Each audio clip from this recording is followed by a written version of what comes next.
தேமுதிக தலைவர் விஜயகாந்த் மீண்டும் மியாட் மருத்துவமனையில் உள்நோயாளியாக அனுமதிக்கப்பட்டிருந்தார். கடந்த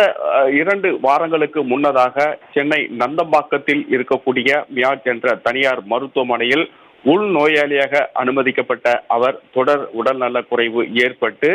இடைவிடாது இருமல் மற்றும் மூச்சு திணறல் போன்றவற்றால் பாதிக்கப்பட்டிருந்த விஜயகாந்த் தொடர் 2 வாரங்களுக்கு மேலாக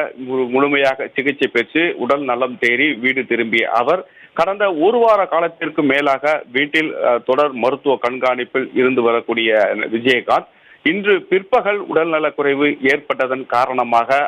தொடர் மருத்துவ பரிசோதனைக்காக அழைத்து செல்லப்பட்ட அவர் மருத்துவர்கள் பரிசோதனைக்கு பிறகு அவர் உள்நோயாளியாக அனுமதிக்கப்பட வேண்டும் என்பது மருத்துவர்களுடைய பரிந்துரையின் அடிப்படையில் அவர் மீண்டும் மியாட் மருத்துவமனையில் உள்நோயாளியாக அனுமதிக்கப்பட்டு தொடர் மருத்துவ கண்காணிப்பு மற்றும் சிகிச்சை அளிக்கப்பட்டு வருவதாக மருத்துவமனை வட்டாரம் தகவல் தெரிவித்திருக்கக்கூடிய நிலையில் 2 வாரங்களுக்கு முன்னதாக அவருக்கு ஏற்பட்ட கடுமையான இருமல் மற்றும் சளி, இடைவிடாது இருமல் போன்றவற்றால் மிகவும் பாதிக்கப்பட்டு இருந்த அவர் தீவிர சிகிச்சை பிரிவில் அனுமதிக்கப்பட்டு தொடர் மருத்துவர்களுடைய அறிவுரைப்படி அவருக்கு சிகிச்சையானது தொடர்ந்து வழங்கப்பட்டு வந்தது. இந்த நிலையில் இன்று பிற்பகலுக்கு மேல் அவருக்கு ஏற்பட்ட உடல் நலவில் சற்று